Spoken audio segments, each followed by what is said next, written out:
আসসালামু আলাইকুম। এখন বর্তমানে ফেসবুক, ইউটিউব, টিকটক খুললে দেখা যায় সফল ব্যক্তির গল্প। যারা বিল গেটসের মতো টাকাওয়ালা, ধনী, ধনাঢ্য ব্যক্তি, তারাই সফল ব্যক্তি। তাদের জীবনী না পড়লে হয়তোবা আমরা সফলতা অর্জন করতে পারবো না, আমরা ধরে নিয়েছি। এজন্য আমরা বেশি বেশি এই আলতু ফালতু লোকের বই পড়ি।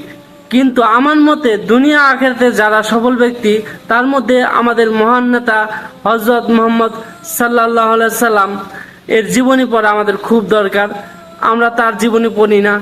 এবং তারপরে হলো সাহাবীদের জীবনী।